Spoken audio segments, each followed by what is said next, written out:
Hello दोस्तों, स्वागत करते हैं आपको अपने YouTube channel Virendra study zone में। आज हम सीखने वाले हैं रासायनिक समीकरण को संतुलित कैसे करें।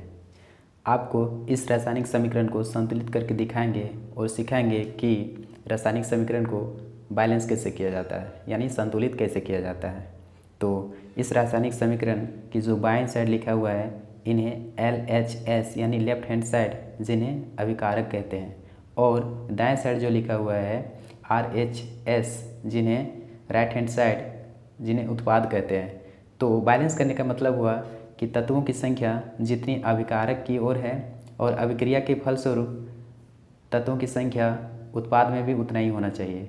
यानी आयरन इधर 1 है तो आयरन इधर भी 1 होना चाहिए।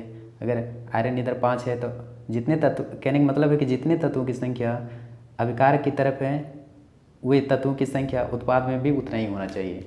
चलिए तो सीखते हैं कि बैलेंस कैसे किया जाता है। सबसे पहले अब इसमें चेक करते हैं कि तत्वों की संख्या कितनी है।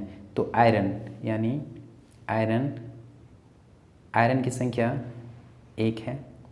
ये अलग ग्रुप में लिखते जाएंगे। आप स्टेप बाय स्टेप लिखते जाइए और आपको गारंटी के साथ बोलते हैं कि ये रासायनिक समीकरण को संतुलित करना आप सीख जाएंगे। तो आयरन की संख्या 1 है, 1 लिख दिए।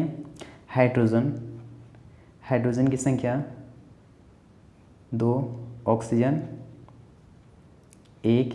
ये अलग ग्रुप में है, इसलिए इन्हें अलग ग्रुप में लिख लेते हैं।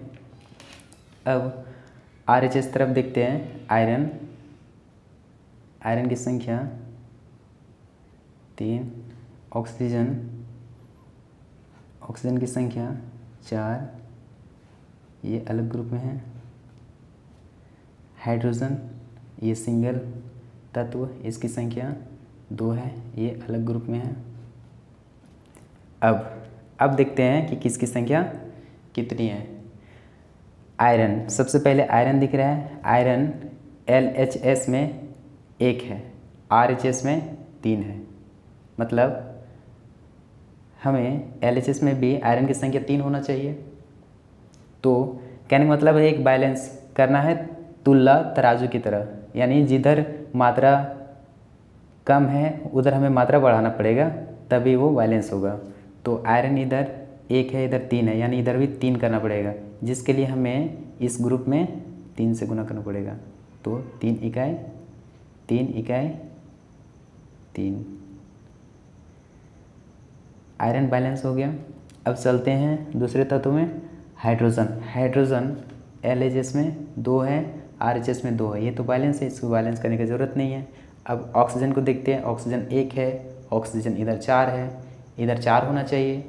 तो 4 होने के लिए इस ग्रुप में हमें 4 से गुना करना पड़ेगा। तो 4 से गुना करने पर ऑक्सीजन 4 इकाई 4 हो गया।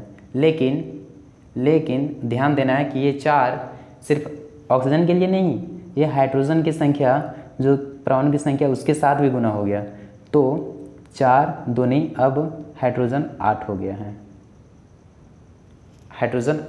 है। तो आयरन बैलेंस हो गया 3, ऑक्सीजन बैलेंस हो गया 4। हाइड्रोजन को देखते हैं। हाइड्रोजन 8 है, इधर हाइड्रोजन 2 है। पहले बैलेंस था, लेकिन ऑक्सीजन के चक्कर में ये गड़बड़ हो गया। तो LHS में हाइड्रोजन 8 है, RHS में भी 8 होना चाहिए। तो 8 करने के लिए हमें इस ग्रुप में 4 से मल्टीप्लाई करना पड़ेगा। 4 दूनी 8। Iron 3, hydrogen 8, oxygen 4। अब कहीं गुना करने की ज़रूरत नहीं है, सभी में तत्वों की संख्या अब बराबर है। तो देखते हैं।